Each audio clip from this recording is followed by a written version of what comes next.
Je reviens sur le cas de Jésus.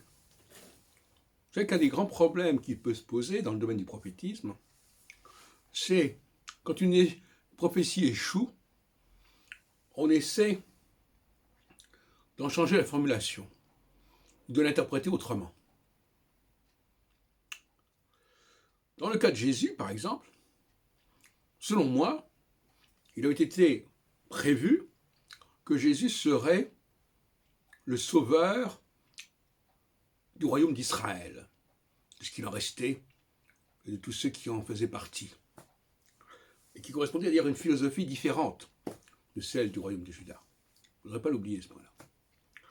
J'en ai déjà parlé, c'est une conception différente de la société, de l'homme, etc.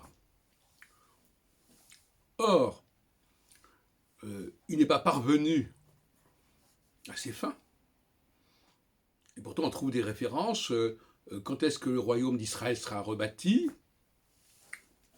Je suis venu pour les brebis perdues d'Israël, etc.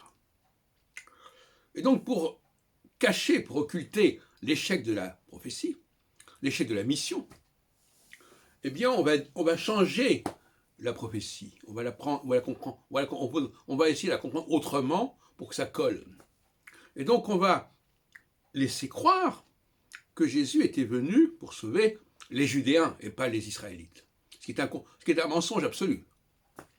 Et, d'une certaine manière, on est entré dans une sorte de cercle vicieux, d'engrenage, et on dit, voilà, bon, Jésus est venu sauver les Judéens, mais les Judéens ne l'ont pas reconnu, et comme ils ne l'ont pas reconnu, eh bien, voilà, il y a eu un échec, etc. Mais en réalité, c'est une astuce, typiquement, d'interprète d'une prophétie qui n'a pas fonctionné. Et c'est pour ça, d'ailleurs, que les chrétiens, quand on leur dit, non, Jésus était venu pour sauver le royaume d'Israël, ben, ça ne leur plaît pas beaucoup. Parce qu'on sait très bien qu'il n'y est pas parvenu.